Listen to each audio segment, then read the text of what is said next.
আল্লাহ তাবারকা তাআলা পবিত্র কোরআনে 114টি সূরা নাজিল করলেন।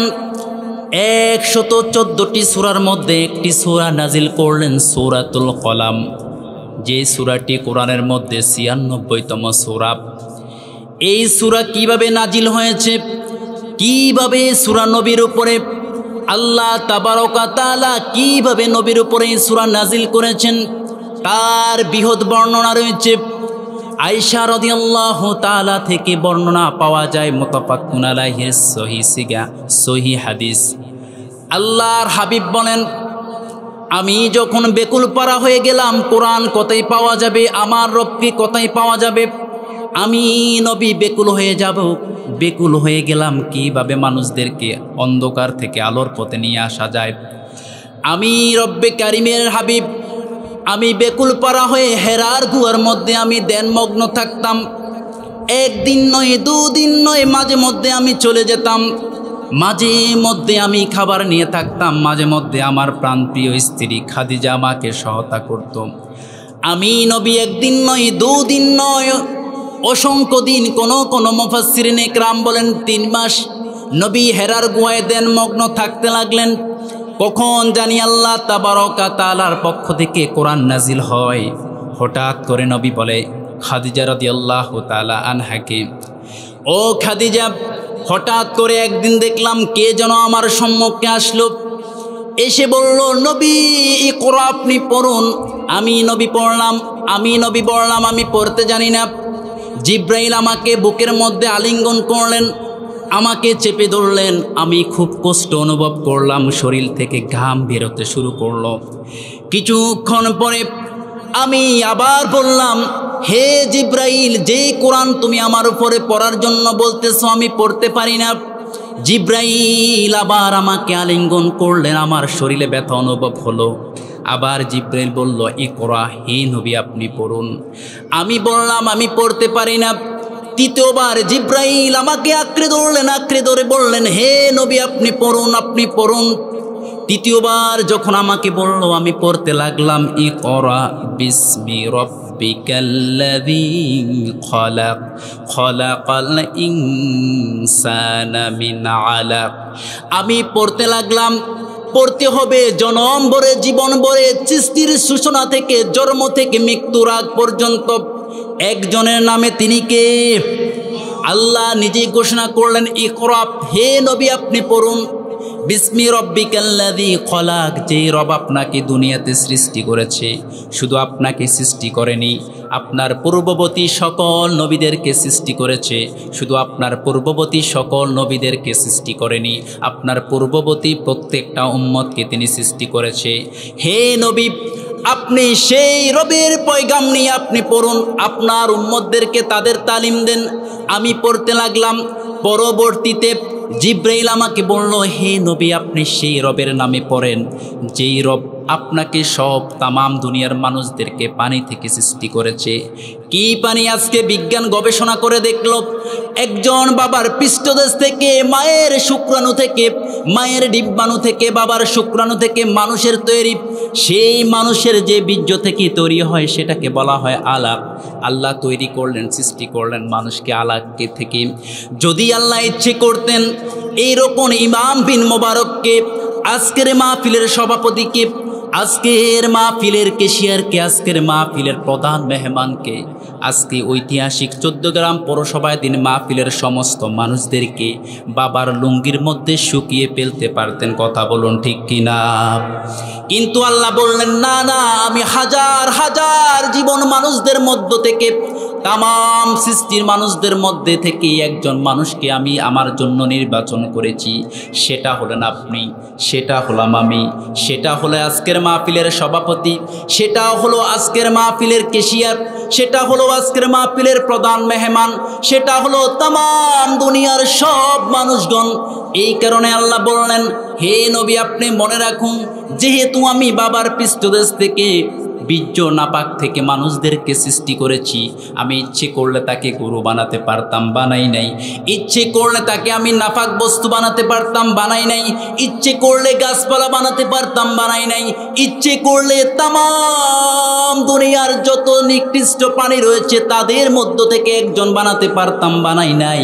আমি আদর করে তাদেরকে আমার গোলাম বানিয়েছি। যেহেতু আমি তাদেরকে আমার আদর করে গোলাম বানিয়েছি, সেহেতু তারা একজন এক নামে একজনেরই ইবাদত করবে এবং একজনের নাম নিয়ে পড়বে, তিনি কে? এই কারণে আল্লাহ বললেন ইকরা। হে নবী, শুধু আপনি পড়বেন না, আপনি জ্ঞান অর্জন করবেন না, যারা আপনার পরবর্তীতে তামাম দুনিয়াতে আপনার উম্মত হয়ে আসবে তারাও পড়বে। কার নামে? আওয়াজ করে বলুন। আল্লাহর নামে পড়বে তারা।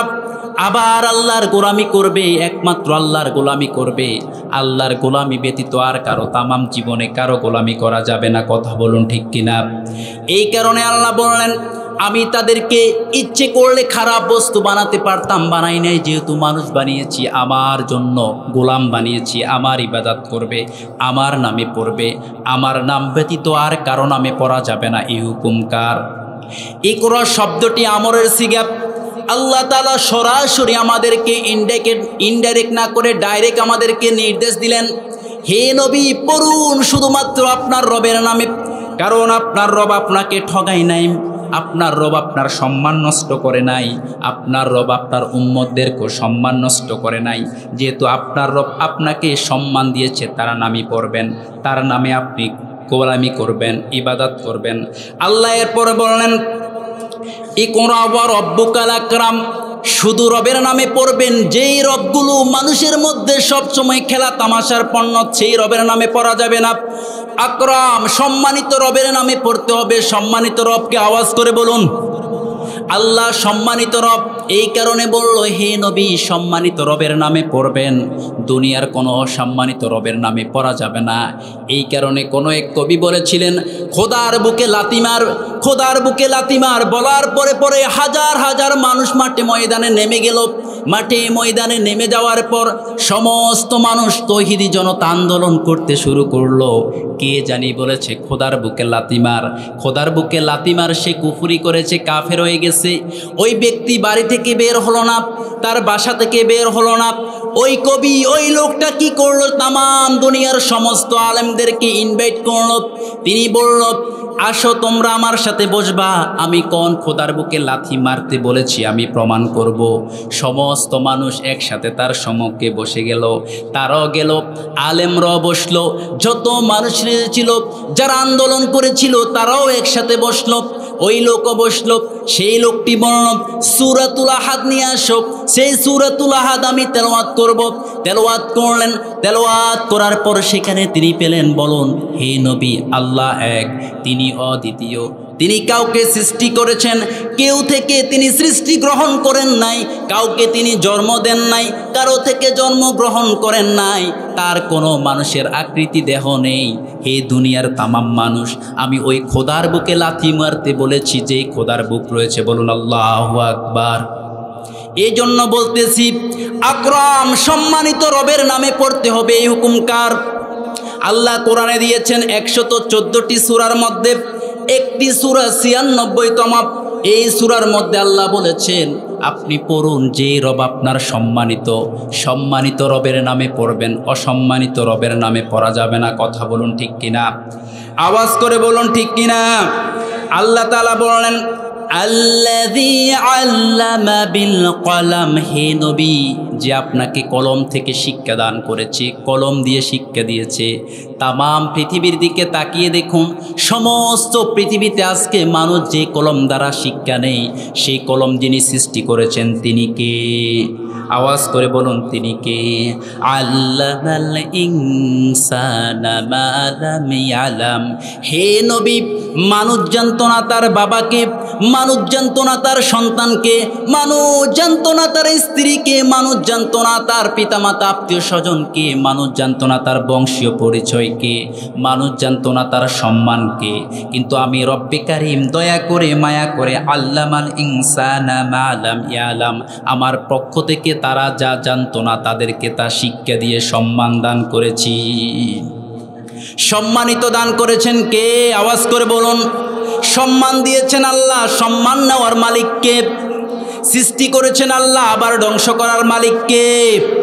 এই কারণে তামাম পৃথিবীতে যত সময় সত্য কথা বলতে হবে, মনে রাখবেন সত্য কথা বললে যিনি আপনাদের সাথে থাকবেন তিনি কি? কখনো তাগুতকে অস্বীকার করবেন, কখনো তাগুতের পক্ষ নিয়ে মিথ্যা বলা যাবে না। কথা বলুন ঠিক কিনা? এই কারণে আল্লাহ তাআলা সূরাতুল কলামে তামাম দুনিয়ার সমস্ত মানুষদেরকে আহ্বান করলেন, হে দুনিয়ার মানুষ, যার নামে তোমরা পড়বে তিনি হচ্ছে তোমাদের রব। আল্লাহ স্বয়ং আমাকে প্রশ্ন করেছেন, আমাকে শিক্ষা দিয়েছেন, নবী যার নামে আপনি পড়বেন তিনি হচ্ছে আপনার রব। আপনার রব ব্যতীত তামাম জীবনে আর কারো নামে পড়া যাবে না। কথা বলুন ঠিক কিনা? আল্লাহ তারপর বললেন, কাল্লা ইন্নাল ইনসানা লায়াতগা। হে নবী, আপনি দেখবেন যাদেরকে আমি সম্মান দান করেছি, যাদেরকে আমি ধ্বংস করি নাই, হাজার হাজার মানুষদের মধ্য থেকে যাদেরকে আমি আমার গোলাম হিসেবে নির্বাচন করেছি, নবী দেখবেন আমি তাদেরকে আমার পথে চলার পরও, বলার পরও তারা আমার পথকে অ্যাভয়েড করে দেখবেন দুনিয়াবি শিক্ষার মধ্যে নিমজ্জিত হয়ে যাবে। কথা বলুন ঠিক কিনা? এই কারণে আল্লাহ বললেন তামাম দুনিয়াতে পড়তে হবে আল্লাহর নামে। তামাম দুনিয়াতে যদি কাউকে সম্মান করতে হয় তিনি আপনার রব, রবের পরে কাউকে যদি সম্মান করতে হয় আপনার নবী।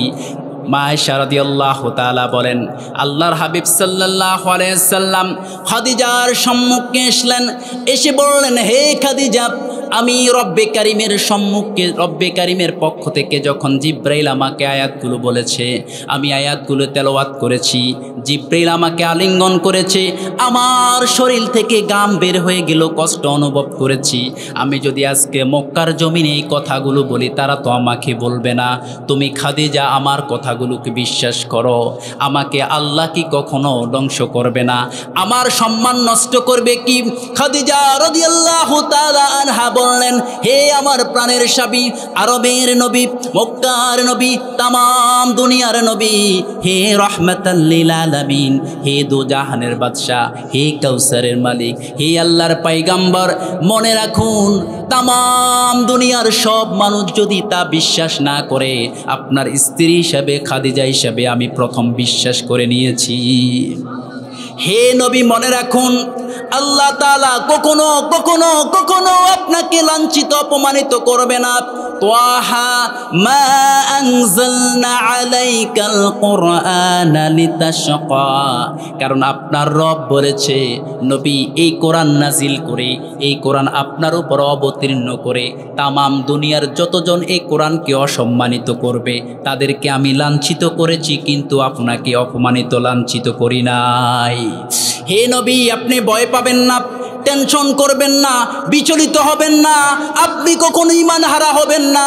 হে নবী, আল্লাহ আপনার উপর যে কোরআন নাজিল করেছে আপনাকে সম্মানিত করেছে, আপনাকে কখনো অপমানিত করে নাই, আপনাকে কখনো বেজ্জাতি করে নাই।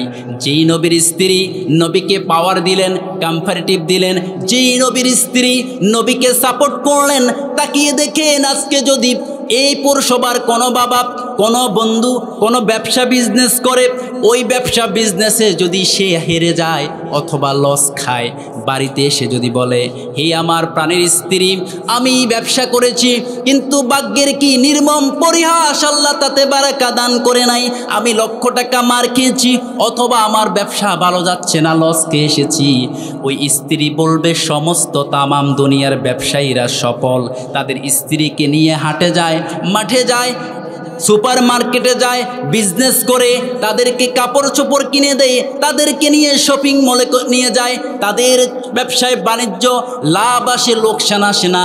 তুমি কেমন স্বামী, তোমার ব্যবসায় লস আছে, এমন স্ত্রীও আমাদের সমাজে, আমাদের দেশে আছে না নাই? কিন্তু নবীর স্ত্রী কেমন ছিলেন? নবী যে তিনটি মাস হেরার গুহার মধ্যে কাটিয়ে দিলেন, অতঃপর এসে বললেন, খাদিজা, এমন ওহী আমার উপর নাজিল হয়েছে যেই ওহিটা আমি বার নিতে পারতেছি না, কষ্ট হয়েছিল, বলতে পারতেছি না, কষ্ট হয়েছিল, ওই খাদিজা রাদিয়াল্লাহু তাআলা আনহু আমার নবীকে কখনো কখনো অসাপোর্ট করেন নাই, নবীকে কখনো কখনো নবীকে বেহায়াপনা বলেন নাই, নবীকে কখনো দুর্বলতার দিকে এগিয়ে নেন নাই, নবীকে সমস্ত শক্তি দিয়ে খাদিজা রাদিয়াল্লাহু তাআলা নবীকে যথার্থ সাপোর্ট দিয়ে তামাম দুনিয়ার মধ্যে জান্নাতি মহিলার একজন হয়ে গিয়েছে। এজন্য মনে রাখতে হবে, স্বামী হচ্ছে স্ত্রীর জন্য রহমত, স্বামী হচ্ছে স্ত্রীর জন্য জান্নাত, স্বামী হচ্ছে স্ত্রীর জন্য দুনিয়ার ছায়া। যেই স্ত্রী যেই স্বামীর কথা শুনবে না, দুঃখে সুখে সব সময় যেই স্ত্রী স্বামীকে সাপোর্ট করবে না, মনে রাখতে হবে সে কখনো স্ত্রী নয়, সে আপনার সুখের সময়ের সঙ্গী, দুঃখের সময়ের দূর ব্যক্তি। কথা বলুন ঠিক কিনা? আর যেই স্ত্রী আপনার দুঃখের সাথে রয়েছে, যেই স্ত্রী আপনার কষ্টের সময় রয়েছে, যেই স্ত্রী আপনার লোকসানের সময় রয়েছে, মনে রাখতে হবে সে আপনার প্রকৃত স্ত্রী। কথা বলুন ঠিক কিনা? এই কারণে আল্লাহর হাবিব সাল্লাল্লাহু আলাইহি সাল্লাম শিক্ষা দিলেন, খাদিজা রাদিয়াল্লাহু তাআলা আনহু যেইভাবে আমাকে সাপোর্ট করেছে, তামাম দুনিয়ার সব মানুষ আমাকে এইভাবে সাপোর্ট করবে, তামাম দুনিয়ার মানুষগুলো এইভাবে যত স্ত্রী হয়েছে তাদের স্বামীকে সাপোর্ট করবে। যদি দুনিয়ার জমিনে এইভাবে স্ত্রীগণ স্বামীকে সাপোর্ট করে, যিনি ওই সংসারে শান্তি বরপূর্ণ করে দেবেন তিনি কে? ইমানটা ঠিক রাখতে হবে, পড়তে হবে। ইমান দেওয়ার মালিককে, নেওয়ার মালিককে কি? আল্লাহ তাআলা। ইব্রাহিম আলাইহিস সালামের আব্বা ছিল একজন মূর্তি পূজক, মূর্তি বানাতেন, কিন্তু মূর্তি পূজকের ঘরে যুগের শ্রেষ্ঠ নবী সমস্ত মুসলিম উম্মার, মুসলিম জাতির পিতা বানিয়ে দিলেন। সুবহানাল্লাহ বলবেন না?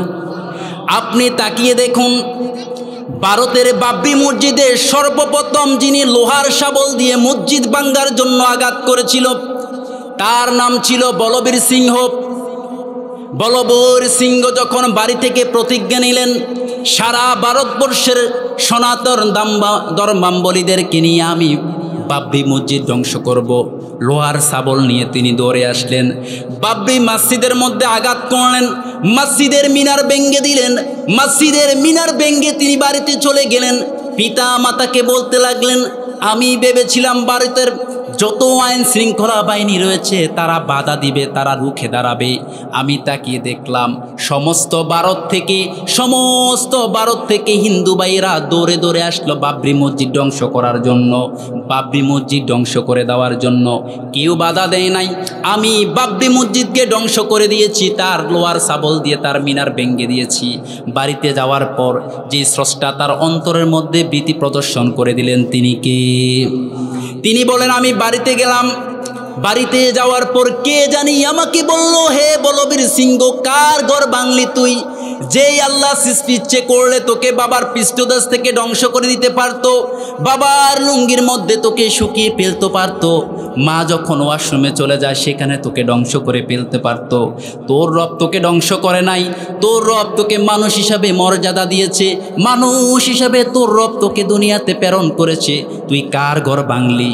সে মনে মনে ভাবলো, হায় রে আমি কি করেছি।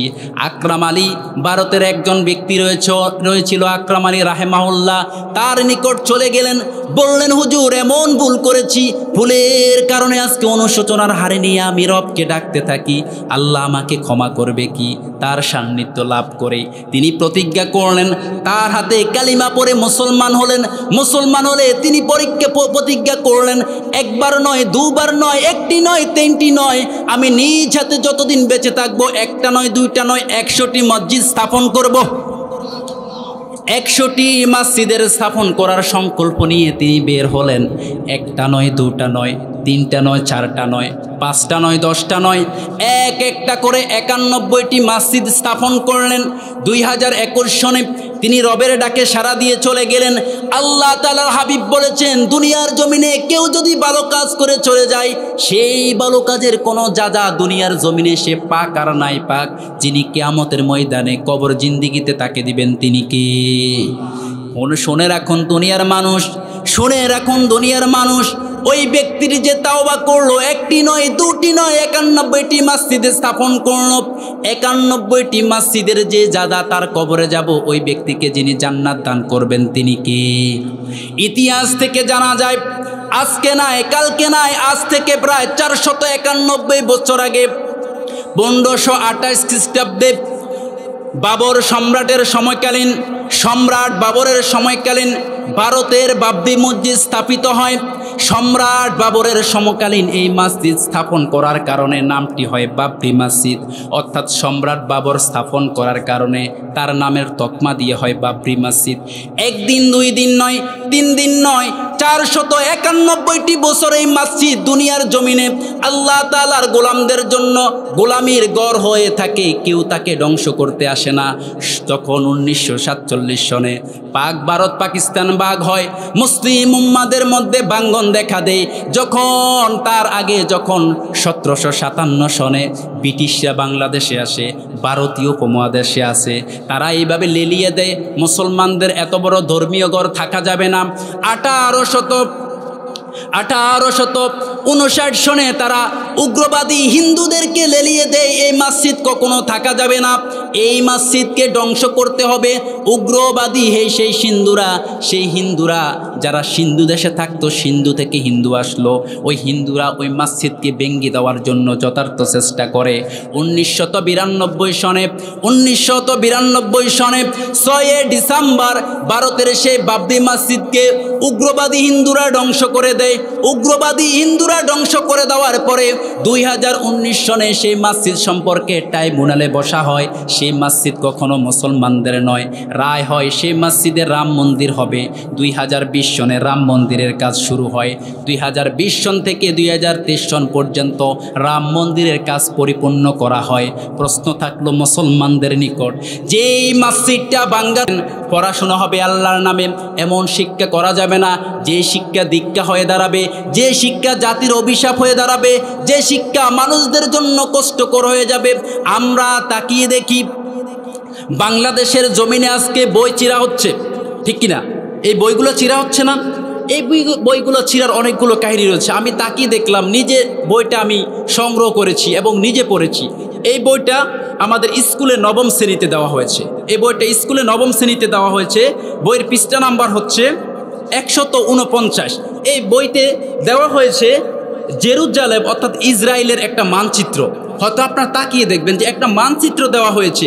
এই মানচিত্রের মধ্যে কখনো আমাদের মাজলুম ভাইদের দেশ ফিলিস্তিনের নাম গন্ধ কিছু নেই। বড় দুঃখ লাগে, বড় কষ্ট লাগে, যেই বাংলাদেশ সরকার সহ পূর্ববর্তী ক্ষমতাসীন সরকারগণ পর্যন্ত ইসরায়েলকে কখনো ফিলিস্তিনের ভূখণ্ডে রাষ্ট্র হিসেবে স্বীকৃতি দেয় নাই।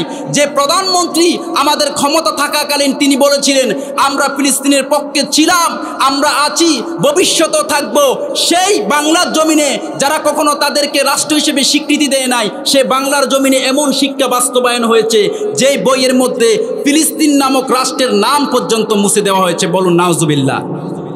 কারা করতেছে এই কাজগুলো? আজকে যে বইগুলোর মধ্যে শরীফার নাম ঢুকিয়ে দেওয়া হয়েছে, এই যে শরীফার নাম ঢুকিয়ে দেওয়া হয়েছে, ইতিহাস ও সমাজ বিজ্ঞান দাখিল সপ্তম শ্রেণী, যেই বইয়ের মধ্যে ট্রান্সজেন্ডার ব্যক্তি বেটা থেকে বেটি কিভাবে হয়, নারী থেকে কিভাবে পুরুষ হয়, পুরুষ থেকে কিভাবে নারী হয়, সেই শিক্ষাগুলো দেওয়া হচ্ছে। তাহলে বুঝতে হবে এই শিক্ষা কখনো আমাদের জন্য জনকল্যাণকর হতে পারে না। তার চাইতে বড় দুঃখ নিয়ে কথা বলতে হয়, তার চাইতে বড় কষ্ট নিয়ে বলতে হয় কেমন রয়েছে আজকে মুসলিম জাতি। যেই মাদ্রাসা শিক্ষা দেওয়া হয় গান বাজনা হারাম, গান বাজনা হারাম, সেই মাদ্রাসার দাখিল 6ষ্ঠ শ্রেণীর বইয়ের মধ্যে, শিল্প সংস্কৃতি বইয়ের মধ্যে হারমোনির ছবি দেওয়া হয়েছে। তার মানে ছোট্ট ছোট্ট কোমলমতি বাচ্চাদেরকে শিক্ষা দেওয়া হচ্ছে যে হারমোনি সেটা বাজানো জায়েজ। নাউজুবিল্লাহ বলুন। তাহলে এই শিক্ষা দিয়ে আমরা কি করব? আমাদের ভবিষ্যৎ অন্ধকার। আজকে বইগুলো চিরা হচ্ছে, বইগুলো আজকে টুকরা টুকরা করা হচ্ছে। যে পৃষ্ঠাতে ট্রান্সজেন্ডার এইভাবে শিল্প সংস্কৃতিকে ধ্বংস করে অন্য কোনো বিধর্মীদের কালচার ঢুকিয়ে দেওয়া হচ্ছে, সেই বইগুলো আজকে চিরা হচ্ছে। চিরলে চলবে না, চিরলে হবে না। মনে রাখতে হবে যারা এই বইগুলোর মধ্যে এমন কিছু ঢুকিয়েছে তাদের গর্দান তাদের শরীর থেকে চিরে ফেলতে হবে। কথা বলুন ঠিক কিনা? এছাড়া এ দেশে কখনো তাদেরকে রোখা যাবে গত বছরের সবচাইতে ভাইরাল টপিক ছিল কি? বিবর্তন। বেটা মানুষ জন্ম নিয়েছে বানর থেকে, মানুষ জন্ম নিয়েছে বানর থেকে। বানর হচ্ছে মানুষের আব্বা, বানর হচ্ছে মানুষের শ্বশুর, বানর হচ্ছে মানুষের শাশুড়ি। আর এই বছরের সবচাইতে ভাইরাল টপিক হলো মানুষের লিঙ্গ পরিবর্তন। কিভাবে পুরুষ থেকে মহিলা হওয়া যায়, মহিলা থেকে পুরুষ হওয়া যায়। নাউজুবিল্লাহ। এইভাবে তারা একবার একটি বছর একটি ট্রেডিশন নিয়ে মুসলমানদের ধর্ম অনুভূতিতে আঘাত করতেছে, আর মুসলিম জাতিদের কর্ণধার আলেমরা তাদেরকে জুতা ফিটা করে বিদায় করতেছে। কথা বলুন ঠিক কিনা? রুখতে হবে। ট্রান্সজেন্ডার কথা থেকে এসেছে, তার বিশাল একটা বৃহৎ তথ্য রয়েছে, জানলে আপনি অবাক হয়ে যাবেন ট্রান্সজেন্ডার সম্পর্কে। আমি নিজে পড়েছি, নিজে তথ্যগুলো সংকলন করেছি, এবং ইভেন আমি এই ট্রান্সজেন্ডার সম্পর্কে কিছু আর্টিকেলও তৈরি করেছি। তো আপনারা পেয়েছেন, এই আর্টিকেলগুলো ফ্রিতে দিয়েছিলাম আমি, এখনও রয়েছে, আমি দিয়ে যাচ্ছি, দিয়ে যাব। কলম ধরেছি, কখনো কলম রুখবে না। যে বিষয়টা বলতেছিলাম, ট্রান্সজেন্ডার এটা কি? ট্রান্সজেন্ডার সবচাইতে বড় যেটা ক্যান্সার আকারে ধারণ করেছে, এটা হচ্ছে একটা ট্রান্সজেন্ডার নামে একটা অ্যাপস রয়েছে। এই অ্যাপসটা দিয়ে কি করে জানেন? আপনি পৃথিবীর যে কোনো প্রান্তে যান, যে কোনো জায়গাতে যান, যদি এই অ্যাপসটা আপনি ওপেন করেন, এই অ্যাপসের সদস্য যতজন আপনার নাগালে রয়েছে, হয়তো 10 ফুট অথবা 10 গজ অথবা 10 মাইল অথবা 10 কিলো দূরে যে আপনার কাছে রয়েছে, এই অ্যাপসের মাধ্যমে সে আপনাকে রাডার বাতাবে যে আমি সবচাইতে তোমার নিকটবর্তী। তুমি যেখানে যাও তুমি সেখানে যখন অ্যাপসটা তুমি ইনস্টল করবে, চালু করবে, তখন এই লোকেশন বাতাবে কে ট্রান্সজেন্ডার তোমার মতো অন্যতম আরেকজন সদস্য তোমার কাছে রয়েছে। যখন রাডার বাতাবে, তুমি তার ঘরে যেতে পারবে, তার হুজরাতে যেতে পারবে, তার বাসায় গিয়ে লাতাওয়াত পুরুষে পুরুষে সম্পর্ক করতে পারবে। নাউজুবিল্লাহ। বিষয়টা বুঝেছেন কত ডেয়ারিং? এই অ্যাপসের মাধ্যমে আপনি তাকে পাবেন। আপনি এই অ্যাপসটা চালু করেন, ঢাকা চলে গেলেন, সমস্যা নেই। ঢাকা যখন আপনি তার লোকেশন দিবেন, অটোমেটিকলি তার চতুর্দিকে কে রয়েছে আপনার কাছে, এমন ট্রান্সজেন্ডার অর্থাৎ সমকামিশী, সে আপনাকে বাতাবে যে আমি তোমার এত কাছে রয়েছে, আসতে পারো আমার রুমে, অথবা আমি তোমার রুমে আসতেছি। তারপর তারা খারাপ কাজ করবে, লাতায়াত করবে। সেটা ট্রান্সজেন্ডার স্বীকৃতি দেওয়া হয়েছে। আপনি অবাক হয়ে যাবেন, তথ্যগুলো পেলে আপনি অবাক হয়ে যাবেন যে দৈনিক ইনকেলাবের মধ্যে বলা হয়েছিল ট্রান্সজেন্ডার সুরক্ষা আইন 2023-এ যে কথা বলা হয়েছে, যেটা বাস্তবায়ন করা হবে 2024-এর ডিসেম্বর। আচ্ছা, 2024-এর ডিসেম্বর যদি বাস্তবায়ন করা হয়, আজকে ট্রান্সজেন্ডার সম্পর্কে বললে এই অবস্থা, যদি ওই সময় এটা বাস্তবায়ন করা হয়, ওই সময় যদি ট্রান্সজেন্ডার সম্পর্কে আমরা বলি, তাহলে মামলা খেতে হবে। কথা বলুন ঠিক কিনা? ট্রান্সজেন্ডার সম্পর্কে আরও তথ্য আপনি পেয়ে যাবেন। শুধু তাই না, ট্রান্সজেন্ডার সম্পর্কে এই তথ্য যিনি দিয়েছেন, তিনি হচ্ছেন সমাজ এবং সমাজ কল্যাণ মন্ত্রণালয়ের সচিব। তাছাড়া আপনি জানবেন যে জাহরা রহমান, তিনি একজন পুরুষ, তিনি পুরুষ থেকে তিনি দাবি করলেন যে আজকে থেকে আমি নারী, অথচ তিনি পুরুষ, তার যৌনাঙ্গ পুলিঙ্গ, তার শরীর গঠন পুলিঙ্গ। সে দাবি করলো আজকে থেকে আমি মনে মনে নারী। এই মনে মনে নারী দাবি করার কারণে সরকার তাকে নারী ও শিশু কল্যাণ মন্ত্রণালয়ের মহিলা কর্মজীবী হোস্টেলে স্থান করে দিয়েছে। নাউজুবিল্লাহ। আচ্ছা বলুন তো, তার লিঙ্গটা কি স্ত্রীলিঙ্গ নাকি পুলিঙ্গ? তাহলে তাকে স্থান করে দিয়েছে সরকার মহিলা কর্মজীবী, অর্থাৎ যারা শিশু ও জনকল্যাণ মন্ত্রণালয়ের মহিলা কর্মজীবীদের স্থানে। বলুন তো সেখানে কি অবস্থা হবে? আপনি তার চাইতে আরও বড় অবাক হয়ে যাবেন যখন আপনি অবাক হয়ে যাবেন ঢাকা মেডিকেল কলেজে ট্রান্সজেন্ডার সম্পর্কে অন্যতম আরেকটি বিভাগ চালু করা হয়েছে। নাউজুবিল্লাহ।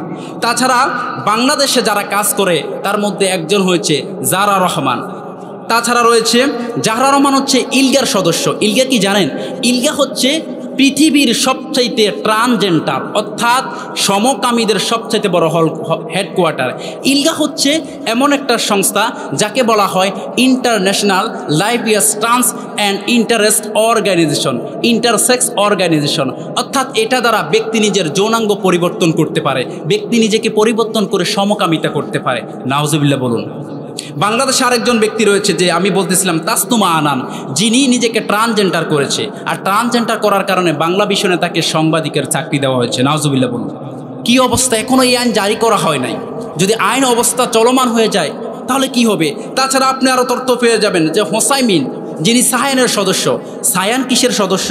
সায়ান হচ্ছে ইউরোপ ইউনিয়ন, রয়টার্স, জাতিসংঘ, কমনওয়েলথ সহ এই সমস্ত যত ক্ষমতাদেরই যতগুলো যারা ডলারকে উঁচু নিচু করতে পারে তাদের অঙ্গ সংগঠন। আর সেখান থেকে এই সায়ানকে, হোসেমিনকে বাংলাদেশে স্থান করে দেওয়া হয়েছে। আরও তথ্য পেলে অবাক হয়ে যাবেন, বাংলাদেশে যারা তার অঙ্গ সংগঠন হয়ে কাজ করে এরা হচ্ছে ব্র্যাক, এনজিও এবং বাংলাদেশের ডেইলি স্টার, সমকাল, চ্যানেল ৭১। এরা সবচাইতে বেশি এগুলোকে প্রমোট করে। আর এদের সবচাইতে বড় টার্গেট হচ্ছে যুবক, যেইভাবে তাদের জীবনটাকে শেষ করে দেওয়া যায় ট্রান্সজেন্ডার করে। যারা একবার ট্রান্সজেন্ডার করেছে আজকে তারা হাই হাই করতেছে। এছাড়া আপনি অবাক হয়ে যাবেন, দুঃখের বিষয় যে আজকে নর্থ সাউথ ইউনিভার্সিটির ছাত্রদেরকে জঙ্গি বলা হচ্ছে। নাউজুবিল্লাহ, আমরা অবাক হয়ে গেলাম যে নর্থ সাউথ ইউনিভার্সিটির ছাত্রদেরকে আজকে জঙ্গি বলা হচ্ছে। এর কারণটা কি? তারা হোসাইমিন ছিল নর্থ সাউথ ইউনিভার্সিটির একজন স্টুডেন্ট। তিনি যখন ট্রান্সজেন্ডার করে নিজের লিঙ্গ পরিবর্তন করেছেন তাকে নর্থ সাউথ ইউনিভার্সিটির দাওয়াত করা হয়েছে একটি অনুষ্ঠানে। ছাত্ররা বলেছে যেহেতু সে নিজের ধর্মকে কালুষিত করেছে, নিজের ট্রান্সজেন্ডার করে শরীরের অঙ্গ নষ্ট করেছে, বিবর্তন করেছে, তাকে নর্থ সাউথ ইউনিভার্সিটিতে কখনো জায়গা করে দেওয়া হবে না। এই জন্য তারা আন্দোলন করেছে। আর আন্দোলন করার পরে ওই ছাত্রদেরকে এদেশের সুশীল সমাজ জঙ্গি বলেছে। নাউজুবিল্লাহ, নাউজুবিল্লাহ বলবেন না? সত্য কথা বললে যদি মানুষ জঙ্গি হয়ে যায়, আর সত্য কথা বললে যদি মিলিটেন্স টেরোরিস্ট হয়ে যায়, তাহলে সত্য কথা বলে জঙ্গি মিলিটেন্স টেরোরিস্ট হওয়াই তো ভালো। কথা বলুন। সত্য কথা বললে আর মূলের দিকে থাকলে যদি মৌলবাদী হয়ে যায়, তাহলে সত্য কথা বলে মূলের শিকড়কে আঁকড়ে ধরে মৌলবাদী হওয়াতে দরকার। কথা বলুন। এই দেশের যত ডাক্তার তার চিকিৎসার প্রতি সে দাবিত, সেও মৌলবাদী। এদেশের যত ইঞ্জিনিয়ার সে তার মূলের দিকে দাবিত, সেও মৌলবাদী। ইঞ্জিনিয়ার যদি বলে যে আমি রটের বদলা বাঁশ দিব না, আমি রটই দিব, আমি আমার শিক্ষার মূলের দিকে দাবিত, সেও তার মূল শিক্ষার দিকে মৌলবাদী। ডাক্তার যদি বলে আমি মা, সে নর্মাল ডেলিভারি হবে, আমি তাকে কাটছিট করব না, সার্জারি করব না, সে তার মূল শিক্ষার দিকে দাবিত, এই জন্য ডাক্তারি ক্ষেত্রে সে মূলবাদী। কথা বলুন, ঠিক কিনা? একজন আলেম যদি তার কোরআনকে বাস্তবায়ন করতে গিয়ে কোরআনের বিবর্তনবাদ, কোরআনের বাইরে কোনো কথা না বলে কোরআনকে নিয়ে কথা বলে, সেও ইসলামের দিক দিয়ে মৌলবাদী। কথা বলুন, ঠিক কিনা?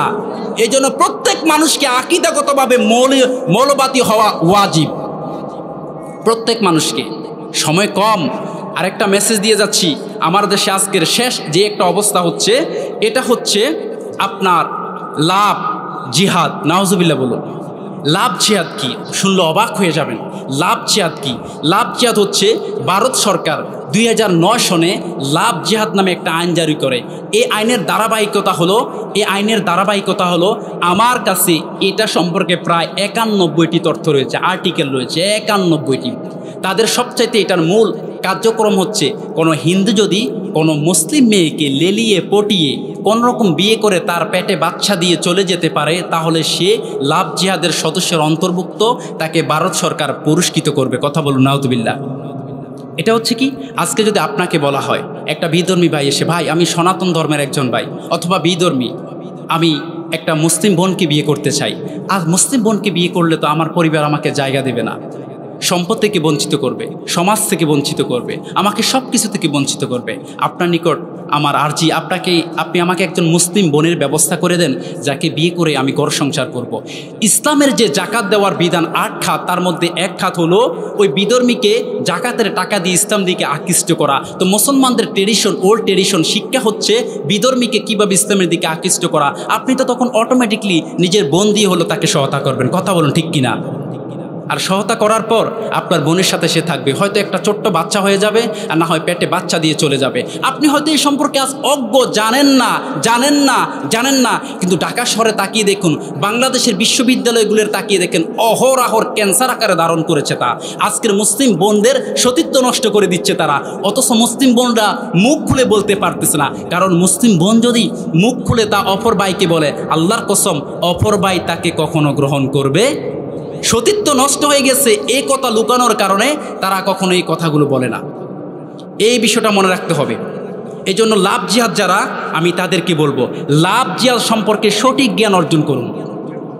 ভারতের সরকার যারা এগুলা করতেছে, ভারতের হিন্দু উগ্রবাদী হিন্দুরা বাবরি মসজিদকে যেভাবে ধ্বংস করে রাম মসজিদ স্থাপন করেছে, মুসলমানদের এই বনদেরকে ধ্বংস করার জন্য তাদের এটা বড় একটা পায়তারা। মনে রাখবেন 2009 সনে তা চালু হয়েছে। আমাদের দেশের অধিকাংশ মানুষ তা জানে না। আল্লাহ তাআলা এই বিষয় সম্পর্কে আমাদেরকে সঠিক নলেজ দান করুক, সকলে বলে আমিন। আল্লাহ তাআলা এই আয়াত আল্লাহ তাআলা শিক্ষা দিয়েছে, নবী করিম সাল্লাল্লাহু আলাইহি সাল্লামকে বলেছে তুমি বিয়ে করবে সমস্যা নেই, তোমার উম্মতরা বিয়ে করবে সমস্যা নেই। প্রথম শর্ত হচ্ছে ইজাব কবুল লাগবে, সাক্ষী লাগবে, মোহর লাগবে, তার মধ্যে পুত্র এবং মেয়ে, ছেলে মেয়ে দুজনের কুফু সমতা থাকতে হবে, তাদের মধ্যে পরিচয়পত্র থাকতে হবে। আপনি যে আপনার মেয়েটাকে হুট করে একটা অপরিচিত ছেলের নিকট তুলে দেখবেন, মনে রাখতে হবে এটা কখনো উগ্রবাদী হিন্দুদের পায়তারা হতে পারে। কথা বলুন ঠিক কিনা? আমাদের মা বোনদেরকে পরিশেষে একটা ফরিয়াদ করব। আমি গত কিছুদিন আগে আমি একটা বিয়েতে গেলাম, অবাক হয়ে গেলাম। আমি নিজে তার ভুক্তভোগী। একটা বিয়েতে গেলাম, আমি অবাক হয়ে গেলাম। আমি গিয়ে দেখি যে কয়েকগুলো ছেলে একসাথে বসেছে, কয়েকগুলো ছেলে একই টেবিলে অনেকগুলো ছেলে বসেছে, তার কর্নারে একটা মেয়ে। আমি তাকিয়ে থাকলাম, পার্শ্ববর্তী চেয়ারে আমি বসলাম খাওয়া খাইতে। আমি খাচ্ছি, দেখলাম মেয়েটাকে নিয়ে তারা অনেক টল করতেছে। কিরে তোর চাইজ কেমন, তোর চাইজ কি বড় হয়ে গেছে নাকি, তুই এখন কত সাইজ পরস? মেয়েকে 10টা ছেলে এমন কথা বলতেছে, মেয়েকে 10টা ছেলে এমন কথা বলতেছে। কিরে তোর চাইজটা কত, চাইজ কি বড় হয়ে গেছে, এখন কি তুই পাক না খারাপ? পাক হলে আমার রুমে যাইস, তোর সাথে কথা আছে, আজকে আমরা একসাথে রাত্রে ডিনার করব। নাউজুবিল্লাহ বলুন। এর কারণটা কি? পরবর্তীতে আমি আমার এক মামাকে জিজ্ঞেস করলাম যে মামা, আমাদের পার্শ্ববর্তীতে যে একটা টেবিলে একটা মেয়ে কয়েকটা ছেলেসহ খাবার খেয়েছে এই বিয়েবাড়ির অনুষ্ঠানে, মেয়েটাকে কি আপনি চিনেন? বলল না। ছেলেগুলোকে চিনেন? হ্যাঁ চিনি। এরা কারা? এরা ওই কলেজের স্টুডেন্ট। তাহলে মেয়েটা কি? মেয়েটাও তাদের ক্লাসমেট হবে, স্টুডেন্ট হবে। কেন এসেছে? তাদের কলিংয়ের বিয়েতে আসছে। কি করতে? আয়োজন করতে। তো তারা তো এমন কথা বলতেছে। বললো যে মামা মনে রাখবেন, যে কলাগুলো উলঙ্গ, অর্থাৎ যে কলাগুলোর খোলস নাই, এই কলাগুলোর দিকে সবাই তাকায়, কেউ খায় না। কথা বলুন ঠিক কিনা? এদের অবস্থা তো এমন হয়ে গেছে। তো আমি ভাবলাম তার অবস্থা না হয় এমন হয়ে গেছে, পরবর্তী জীবনে না হয় সে ধ্বংস হয়ে যাবে, কিন্তু আমাদের মা বোন যারা পরবর্তীতে রয়েছে তাদের যদি এই অবস্থা হয়, আপনি জানেন না বাবা, আপনি জানেন না বাবা, আপনি জানেন না। আপনি মসজিদে 5 ওয়াক্ত নামাজ পড়েন, ফজরের সময় খুব কষ্ট করে ওযু করে নামাজ পড়েন, আপনার মেয়ে এমন কাজে নিমজ্জিত, অথচ আপনি নিজে জানেন না। কথা বলুন ঠিক কিনা? আপনি ভাই অনেক ভালো, আপনি খুব ভালো, ইসলামকে ভালোবাসেন, আপনার দাড়ি রেখেছেন, টুপি ঠিক রেখেছেন, রাসূলের সুন্নাতগুলো আপনি মানেন, অথচ আপনার বোন এমন কর্মকাজে নিমজ্জিত, আপনি জানেন না। সে পরপুরুষের সাথে জীবন দিচ্ছে, তাদের সাথে সে নৈতিকতা, তার মান সম্মান নষ্ট করে দিচ্ছে, তাদের নিকট তার যৌন সাম্রাজ্য নষ্ট করে দিচ্ছে, আপনি জানেন না। অহরহ হচ্ছে। আজকে আপনি কোথাও একটা ভালো একটা ট্যুরিস্ট প্লেসে যান, সেখানে দেখবেন নারীর কারণে আপনি হাঁটতে পারবেন না। জিজ্ঞেস করবেন তারা কারা, বলবে যে এই তো আমার কলিং। কেমন কলিং? এই তো আমার ফ্রেন্ড। ছেলে মেয়ে কিসের ফ্রেন্ড, ছেলে মেয়ে কিসের বন্ধু? How can possible? এটা কীভাবে সম্ভব হয়? We can not lead a normal life for this difficulty, so learn to had it and avoid ইট। এটা তো সম্ভব হয় না। এই বিষয়গুলো যদি আমাদের মা বোন, আমাদের বন্ধু সমাজ, আমাদের বাবারা না বুঝে, তাহলে বুঝতে হবে যে আমাদের বোনরা সতীত্ব হারিয়ে যাবে। আর মনে রাখবেন, কখনো হারাম গাছে হালাল ফল ধরে না, এটা মনে রাখতে হবে। মনে রাখবেন, কখনো হারাম গাছে হালাল ফল ধরে না। যেই গাছটা হারাম দিয়ে উদ্বোধন হয়েছে, যেই গাছটা হারাম বীর্য দ্বারা উদ্বোধন হয়েছে, সেটাতে কখনো হালাল ফল ধরবে না। আজকের বিয়ে বাড়িগুলোর দিকে তাকিয়ে দেখেন, আজকে অহরহর বিয়ে হচ্ছে, যে বিয়েগুলোতে অহরহর ডিজে গান হচ্ছে। কথা বলুন ঠিক কিনা? এই বিয়ে বাড়িগুলা আমি অবাক হয়ে যাই। যে বিয়ের অনুষ্ঠান হয় হারাম দিয়ে উদ্বোধন হয়, হারাম দিয়ে উদ্বোধন হয়। যে বিয়ে বাড়িতে ইসলাম কি বোঝে না, ধর্ম কি বোঝে না, যদি বলা হয় যে মেয়েটার নাম কি, মেয়েটার নাম মোহাম্মদ মরিয়ম আক্তার, ছেলেটার নাম কি, ছেলের নাম আব্দুল জব্বার, কি সুন্দর নাম, আব্দুল কবির, আব্দুল মালেক, কি সুন্দর নাম। বিয়ে হচ্ছে মুসলমানের, সংস্কৃতি হচ্ছে ইহুদিদের। আর সে বিয়েতে কখনো একজন আলেম দ্বারা উদ্বোধন হয় না, দেখা গেছে ডিজে গান দিয়ে উদ্বোধন হয়, ডান্সার নিয়ে আসে, মদের বার থেকে মদ নিয়ে আসে, রাত্রে রিং করা হয়, রাত ধরে তারা অহরহর হারামিয়ার নষ্টামি দ্বারা সে বিয়েটা উদ্বোধন করে। কিছুদিন পর দেখা গেছে সেই বিয়েটা ভেঙে গেছে। কথা বলুন ঠিক কিনা? এর কারণটা কি? আল্লাহর রহমত বিয়েতে নেই, কারণ সে উদ্বোধন করেছে হারাম দ্বারা। হারাম দ্বারা উদ্বোধন করার সে কিভাবে সেই সম্ভব করলো, কিভাবে নিজেকে মেনে নিতে পারলো যে বিয়েটা হারামভাবে উদ্বোধন হলো, সেই বিয়েটাতে আল্লাহ তাআলা হালাল কোনো কিছু দিবে? সম্ভব? সেই বিয়েটাতে যে সন্তান হবে সেটা কখনো আব্দুল কাদের জিলানী হবে না, সেই বিয়েটাতে যে সন্তান হবে সেটা কখনো আব্দুল কাদের জিলানী হবে না, সেইটা কখনো দেহলভি হবে না, সেইটা কখনো কাশ্মীরি হবে না, সেটা কখনো মোহাম্মদের উত্তরসূরি হবে না, সেটা কখনো ওসমান হবে না, আলী হবে না, আবু বকর হবে না, আবু তালহা হবে না, খালিদ বিন ওয়ালিদ হবে না, ইকরামা হবে না, হাসান হোসেন হবে না, সেটা হবে ডিপজল। কথা বলুন ঠিক কিনা? এর কারণ হচ্ছে সেই বিয়েটা উদ্বোধন হয়েছে হারাম দ্বারা। তা আপনার বিশ্বাস, আপনার একিন হচ্ছে আমি জান্নাত পাবো, এত সম্ভব? একটা হাদিস বলে যাচ্ছি, সহিহ মুত্তাফাকুন আলাইহির হাদিস, হযরত আনাস রাদিয়াল্লাহু তাআলা থেকে বর্ণিত। তিনি একদিন বললেন, মান ক্বালা লা ইলাহা ইল্লাল্লাহ ফাদাখালাল জান্নাহ। তিনি সে হাদিসটা বলার পর আল্লাহর জলিলুল কদর সাহাবী আনাস রাদিয়াল্লাহু তাআলা আনহু একদিন নয়, দুদিন নয়, 3 দিন নয়, বিশ্বনবীর খেদমত করেছেন 10-10টি বছর। তিনি হঠাৎ একদিন ওমরের সম্মুখে এসে বললেন, মান ক্বালা লা ইলাহা ইল্লাল্লাহ ফাদাখালাল জান্নাহ। ওমর অবাক হয়ে গেলেন, বললেন কারণটা কি? তিনি বলল, আনাস বলেন, যে ব্যক্তি জীবন ভরে একবার বলবে মান ক্বালা লা ইলাহা ইল্লাল্লাহ, আল্লাহ ছাড়া কোনো ইলাহ নেই, ফাদাখালাল জান্নাহ, সে জান্নাতে চলে যাবে। ওমর অবাক হয়ে বললেন, হে আনাস, বিশ্বনবী হাদিস বলেছে সত্য, বিশ্বনবীর মুখের বাণী সত্য, বিশ্বনবী যে কথা বলেছেন সত্য, কিন্তু আমার মনে হয় তুমি শুনেছ, ভুল শুনেছ। কারণ পৃথিবীতে যত ঔদ্য রয়েছে, বৌদ্ধ রয়েছে, খ্রিস্টান রয়েছে, চাকমা রয়েছে, মারমা রয়েছে, পিরফা রয়েছে, মগ রয়েছে, বাংলাদেশের সুশীল সমাজ নাস্তিক রয়েছে, টেরোরিস্ট রয়েছে, মিলিটেন্স রয়েছে, সেকুলার রয়েছে, ভারতের উগ্রপন্থী যত হিন্দু রয়েছে, এবং কি রবীন্দ্রনাথ ঠাকুর রয়েছে, তারাও জীবনে একবার হলো লা ইলাহা ইল্লাল্লাহ বলেছে। তোমার হাদিস যদি সঠিক হয় তাহলে তারাও জান্নাতের অধিবাসী। কথা বলুন ঠিক কিনা? ওমর বললেন, তোমার হাদিস আমি মানি, নবীর কথা মিথ্যা নয়, নবীর কথা সত্য, তোমার হাদিস আমি মানি, তবে আমি মুহাম্মাদের নিকট যাব। মুহাম্মদ সাল্লাল্লাহু আলাইহি সাল্লাম যেহেতু এই হাদিস বলেছেন, তিনি নিজে ব্যাখ্যা করবেন।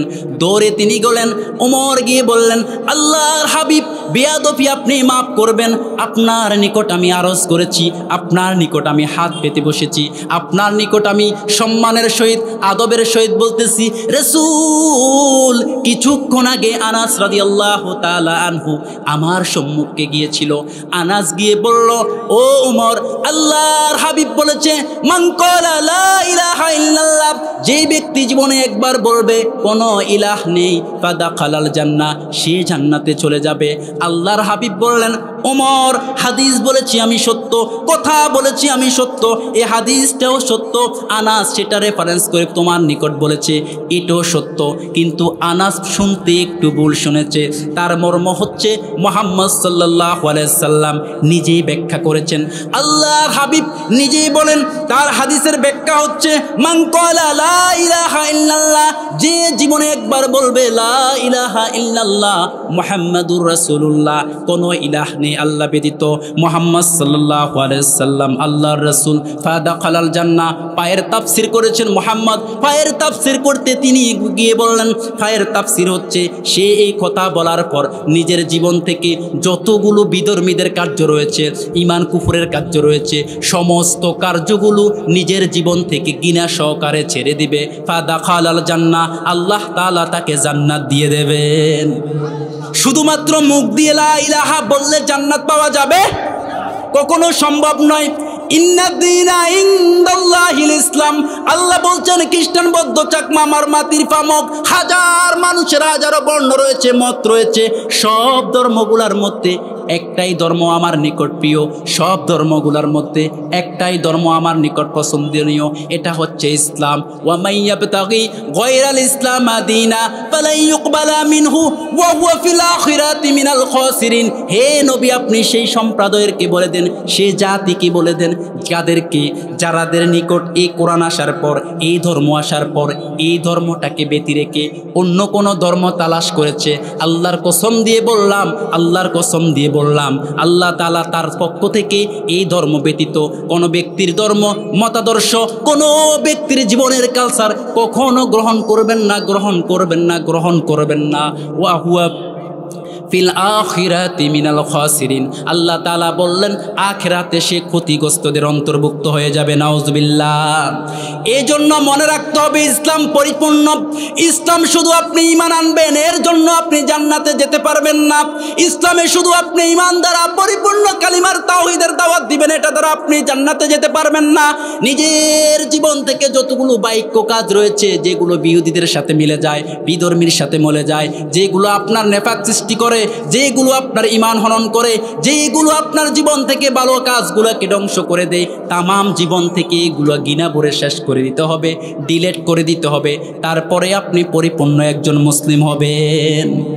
আল্লাহর হাবিবের উপর আল্লাহ তাআলা ওহী নাজিল করলেন, হে নবী শুনে রাখুন, তামাম দুনিয়ার যারা বিলেবার আমাকে বিশ্বাস করে তাদেরকে আপনি বলে দেন, ইয়া আইয়ুহাল্লাযীনা আমানুত্তাকুল্লাহা হাক্কা তুকাতিহি ওয়া লা তামুতুন্না ইল্লা ওয়া আনতুম মুসলিমুন। হে নবী মনে রাখুন, তামাম দুনিয়ার সব মুসলমানদেরকে আমি বলতেছি, তারা যেন মুমিন হয়ে, তারা যেন মুসলিম হয়ে মৃত্যুবরণ না করে। হে দুনিয়ার মানুষ, প্রশ্ন আপনার নিকট থাকলো, আল্লাহ তাআলা ইচ্ছে করলে বলতে পারতেন তামাম দুনিয়ার মানুষদেরকে নবী আপনি বলে দিন তারা যেন মুমিন না হয়ে মৃত্যুবরণ করে, ওয়ালা তামুতুন্না ইল্লা ওয়া আনতুম মুমিনুন, তারা যেন মুমিন না হয়ে মৃত্যুবরণ না করে। আল্লাহ এই কথা বলেন নাই, এই কথা বলেন নাই, এই কথা বলেন নাই। আল্লাহ বলেছে ওয়ালা তামুতুন্না ইল্লা ওয়া আনতুম মুসলিমুন। হে নবী, তারা যেন তাদের জীবন থেকে পরিপূর্ণ মুসলমান হওয়া ছাড়া মৃত্যুবরণ না করে। মুসলিমের সংজ্ঞা কি? ঈমানের সংজ্ঞা কি? যে ব্যক্তি মুসলিমের সংজ্ঞা কি? ঈমানের সংজ্ঞা কি? যে ব্যক্তি ঘুষ খায়, যে ব্যক্তি সুদ খায়, যে ব্যক্তি জিনা করে, যে ব্যক্তি মাত্র ছোট্ট একটা সাক্ষী মিথ্যা দিয়ে দেয়, মাত্র 5 টাকার একটা সাইরের নিকট বিক্রি হয়ে মিথ্যা সাক্ষ্য দেয়, মিথ্যা হামলা দেয়, মিথ্যা মামলাতে, সেই মানুষটাকে আপনি গিয়ে প্রশ্ন করবেন, ভাই শুনুন তো আপনার রবকে, আওয়াজ করে সে বলবে আল্লাহ, শেষ নবীকে মুহাম্মদ, প্রথম নবীকে আদম, আপনার মুসলিম জাতির পিতাকে, সে বলবে মুসলিম জাতির পিতা ইব্রাহিম। তাহলে বলুন তো, আপনি বলুন তো তার ঈমান ঠিক রয়েছে কিনা? হ্যাঁ হ্যাঁ হ্যাঁ, তার ঈমান সঠিকভাবে ঠিক রয়েছে, কারণ সে বলেছে আল্লাহ এক, অদ্বিতীয়, ইবাদত করতে হবে আল্লাহর। কিন্তু দেখা গেল এই কথাগুলো সাক্ষ্য দেওয়ার সাথে সাথে সে সমস্ত ধরনের খারাপি কাজের সাথে নিমজ্জিত রয়েছে, কুফর করতেছে, শিরক করতেছে, বিদআত করতেছে, মিথ্যা সাক্ষ্য দিচ্ছে। আল্লাহ বলতেছে সে ঈমানদার, ঈমান থাকার পরও এসব কাজ করতেছে, তাহলে তার ঈমান দ্বারা জান্নাত পাওয়া যাবে না। যেটা দ্বারা জান্নাত পাওয়া যাবে সেটা হচ্ছে মুসলিম, অনুগত হতে হবে। মুসলিম কাকে বলে?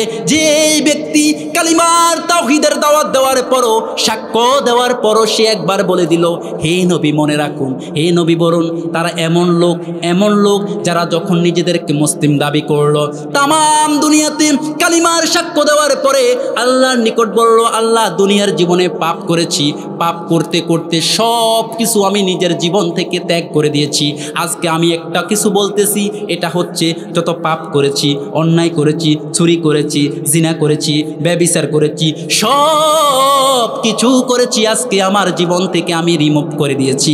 রিমুভ করে দিয়ে একমাত্র নিজের জীবন জৈবন, স্ত্রী, সম্পদ, নিজের নফস যার আনুগত্য করে দিয়েছি সেটা আপনি। আমি শুধু মুখে আপনাকে রব মানি না, আমি আপনাকে নিজের জীবন থেকে ভালোবাসি না, আপনার রাসূলকে শুধু রাসূল মানি না। হে নবী, ওই সমস্ত লোকরা বলবে আমি আপনাকে আল্লাহ আল্লাহ বলতে বলতে, আপনার রাসূলকে রাসূল স্বীকৃতি দিতে দিতে নিজের তামাম জীবনের, বাস্তবিক জীবন, আখিরাত জীবন, সমস্ত জীবন আমি আপনার জন্য ছেড়ে দিয়েছি, আনুগত্য করে দিয়েছি, আমার জীবনে আপনাকে আমি মেনে নিয়েছি। আল্লাহ তাআলার হাবিবকে আল্লাহ তাআলা বললেন ওই ব্যক্তি মুসলিম, আর ওই ব্যক্তি মুসলমানদের জন্য আল্লাহ তাআলা জান্নাত ওয়াজিব করে দিয়েছেন। আল্লাহ তাআলা এই বিষয়গুলো আমাদেরকে বোঝার তৌফিক দান করুন, সকলে বলে আমিন। তাহলে মুসলিম আর মুমিন, বাইরের মাপগুলো অফ করে দেন, বাইরের গুলো। মুসলিম আর মুমিনের মধ্যে বোঝাচ্ছে কিনা? মুমিন যে খারাপ কাজ করে, আর খারাপ কাজ করার সাথে সাথে সে আল্লাহকে বিশ্বাস করে, এটাকে মুমিন বলা হয়। আর মুসলিম বলা হয় শুধু সে আল্লাহকে বিশ্বাস করে এটা না, আল্লাহকে বিশ্বাস করার সাথে সাথে নিজের জীবনের সব কিছু আল্লাহর উপর ওয়াজ্জ করে দেয়। এই কারণে আল্লাহ শুধু মমিন হয়ে এরকম বিশ্বাসী হয়ে মৃত্যুবরণ করতে বলেছেন এটা না, আল্লাহ বলেছে মুসলিম হয়ে তুমি মৃত্যুবরণ করো। সম্পর্ক হতে হবে কার সাথে? আল্লাহর সাথে। এই কারণে আল্লাহ বলছে if you lose everything in your life don't stress. যদি নিজের জীবনে সব কিছু হারিয়ে ফেলেন, কখনো আপনি নিজেকে কখনো হতাশা পাওয়া যাবে না। If you have a relation to Allah you will be in success. যদি সম্পর্ক আল্লাহর সাথে হয় সফল হবেন, এখানে কোনো মিথ্যা আছে? সফল হবেন, আজ হোক কাল হোক সফল হবেন। এই জন্য ভাইদেরকে মনে রাখতে হবে সম্পর্ক আল্লাহর জন্য, নিজের জীবন আল্লাহর জন্য, শিক্ষা আল্লাহর জন্য, দীক্ষা আল্লাহর জন্য, কাউকে ভালোবাসবো আল্লাহর জন্য, কাউকে ঘৃণা করবো আল্লাহর জন্য, কাউকে কোনো খাবার দেবো আল্লাহর জন্য, কাউকে খাবার থেকে কিছু দেওয়া থেকে বিরত থাকবো কার জন্য? ইনশা আল্লাহ। আল্লাহ তাআলা এই বিষয়গুলো আমাদেরকে বোঝার তৌফিক দান করুক। সকলে বলে আমিন।